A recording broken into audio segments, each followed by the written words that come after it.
Takulandirani.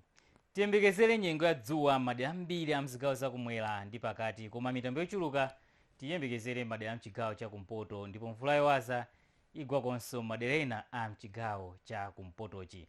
Komabe tiyembekezere nyengo ya chipironi kuyambira usiku wa lachinayi lino mpaka mathero a sabatayi.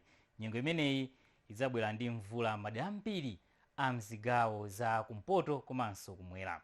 Komabe usiku uno mpaka lachinayi lino tiyembekezere mpweya wachinyontho chochepa kuchokera mnyanja ya mchere ya India. Usiku uno kuzizira madera okwera komanso mchigawo chapakati monga kulilongwe.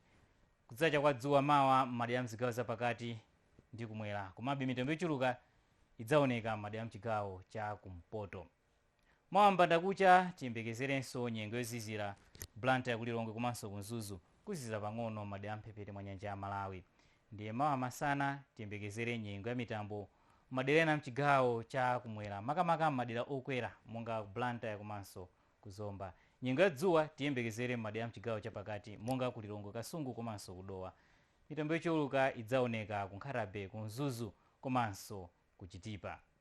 Ndipo mawa masana tiyembekezere nyengo yofunda madera okwera komanso a mchigawo chapakati. Ndiye mkuja uno tikuyembekezera nyengo ya dzuwa komanso yachangululu madera ambiri, komabe mitambo yochuluka idzaoneka madera mchigawo chakumpoto, ndipo mvula yowaza idzagwanso madera ena mchigawo chimenechi makamaka madera okwera.